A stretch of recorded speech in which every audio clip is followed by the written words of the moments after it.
Channel subscribe करें और देखें ताज़ा खबरें, वो भी HD। छत्तीसगढ़, महाराष्ट्र, तेलंगाना और ओडिशा के डीएफओ पहुंचे थे बीजापुर में अंतर्राज्य वन्य प्राणी समन्वय की बैठक ITR में हुई। इस मीटिंग में डीएफओ एवं 4 CCF इंद्रवती रेंज के अधिकारी सम्मिलित थे।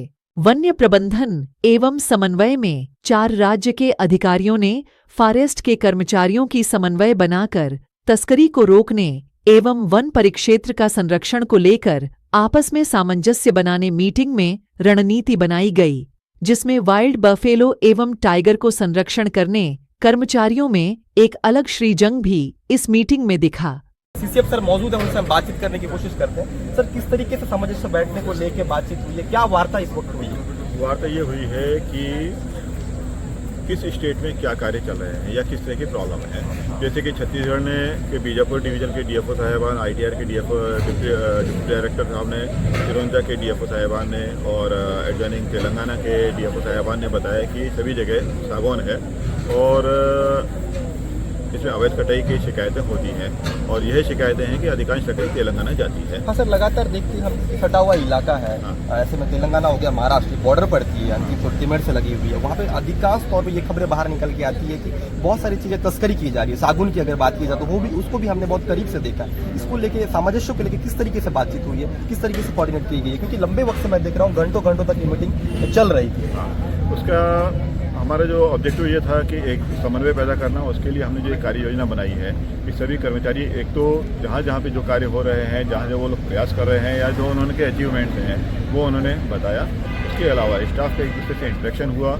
वो सभी लोग एक दूसरे से अपना टेलीफोन नंबर शेयर कर रहे हैं, व्हाट्सएप ग्रुप भी बना रहे हैं, जिससे कारण भविष्य में कभी भी एक अब इस समय ये पता है, किस रेंज ऑफिसर को पता है कि उसके बाजू का रेंज ऑफिसर कौन है, क्या नाम, कौन सा रेंज है, उसका रेंज ऑफिसर कौन है। फील्ड स्टाफ भी एक दूसरे को जानने लगा है। अब कभी भी ऐसी कोई शिकायतें होंगी कि यहाँ से लकड़ी गई है या वो कभी ऐसा देखते हैं कि अपराधी अगर लकड़ी काट के ले जा रहे हैं तो तत्काल कंसर्न रेंज ऑफिसर को जो बात कर सकेंगे, उनकी टीम तैनात हो जाएगी, उसको रोक सकेंगे। सर, बीजापुर संवेदनशील क्षेत्र है, अति घोर नक्सल प्रभाव क्षेत्र है। ऐसे में जो आपके कर्मचारी हैं जिनकी मौजूदगी अलग अलग इलाकों पे होती है, जो विषम परिस्थितियों में यहाँ काम करते हैं, उनका क्या चैलेंज है, उनका क्या कहना है कि किस तरीके से स्थिति वहाँ पे निर्मित होती है? ऐसा कोई चीज़ जो जिनको लेकर आपको अवगत करवाया हो, जिससे उनको परेशानी होती हो? नहीं, देखिए, समस्या तो है, सभी जानते हैं, लेकिन उसके बावजूद भी जहाँ तक संभव होता है हमारा, वो चाहे किसी भी स्टेट का फील्ड स्टाफ अपने अपने स्तर पर काम करता है।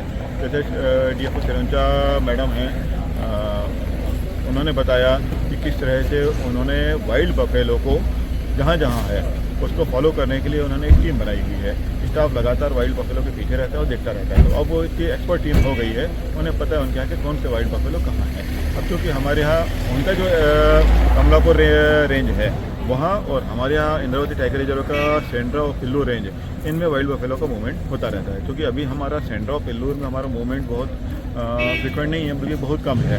लेकिन बीच में हमने एक अपनी टीम तैयार की थी, एक प्रोजेक्ट बनाया था जिसमें नोवा नेचर के मोइस अहमद हैं, उन्होंने और उनके टीम ने कई दिनों तक कैंपिंग किया था सेंट्रल रेंज में इंद्रावती नदी पर, और वहाँ पे उन्होंने वाइल्ड बफेलो के फ़ोटोज़ लिए हैं, उनके स्केच कलेक्शन किए हैं और लगभग यहाँ 17 वाइल्ड बफेलो का मूवमेंट दिखा है। इसी तरह से सिरोंचा डिवीज़न वाले कर रहे हैं। तो अब भविष्य में हमारी ये योजना, कई बार ऐसे काउंटिंग करने में ये होता है कि डबलिंग हो सकती है। आज हमने यहाँ काउंटिंग की, 2 महीने बाद उन्होंने की, तो सेम वाइल्ड बफेलो रिपीट हो सकता है। आज हमारी ये कार्य योजना बनी है कि अब जब भी हमारा इस तरह का मूवमेंट होगा हम लोग एक साथ करेंगे। तो एक साथ करने से क्या है, डबलिंग की स्थिति नहीं आएगी और एक्चुअल करना उनकी हमें वाइल्ड बफेलो की पता लगेगी। उसके अलावा किस सीजन में वाइल्ड बफेलो किस एरिया में रहता है वो हम एक दूसरे से जानकारी आदान प्रदान करेंगे। जैसे हमें पता है कि आज की तारीख में वाइल्ड बफेलो सिरोंचा चले गए हैं, हम उनको खबर कर देंगे, वो उनको ट्रैक करने लगेंगे। उनके यहाँ से जब वाइल्ड बफेलो यहाँ आएगा तो हम ट्रैक करने लगेंगे। इसी तरह से टाइगर का उनकी स्थिति है, उनके यहाँ भी टाइगर्स हैं, हमारे यहाँ भी टाइगर्स हैं, उनका भी मूवमेंट बराबर रहता है। तो टाइगर्स की भी जैसे हमें टाइगर कुछ आंकड़े, टाइगर जैसे इंद्रावती टाइगर रिजर्व में तो 6 टाइगर रिजर्व कंफर्म है 2021 में, 2021 के आंकड़े हैं। और ऐसे ही सिरोंचा वालों ने बताया कि उनके यहाँ भी 2 टाइगर्स हैं, लेकिन उनके यहाँ और भी उनका भी यहाँ के टाइगर्स का मूवमेंट भी होता रहता है अन्य उनके डिवीजन से।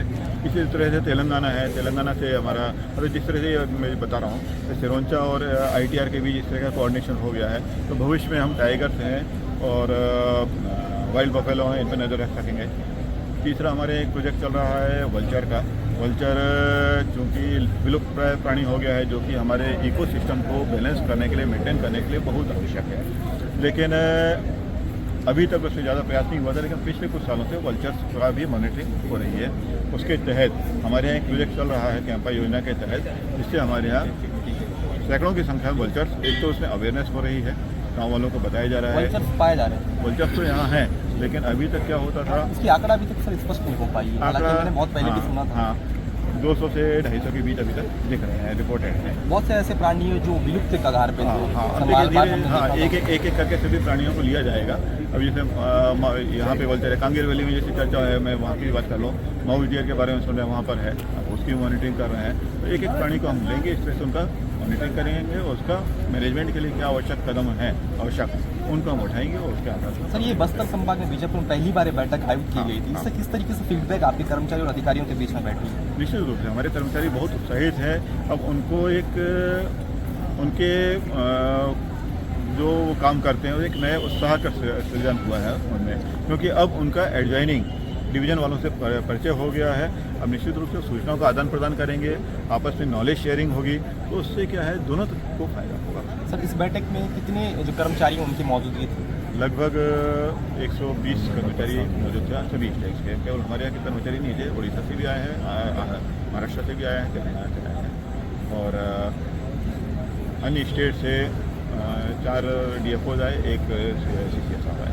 4 स्टेट? हाँ, 4 स्टेट से 4 DFOs साहब और एक स्टेट। अब कहीं अब जैसे क्योंकि लोकसभा चुनाव का समय है, इसलिए कई लोग इस समय नहीं आ सके, जो आ सकते थे वो आए। मेरे साथ भविष्य की जो मीटिंग्स होंगी, निश्चित रूप से और अधिक लोगों की संख्या होगी और ज़्यादा।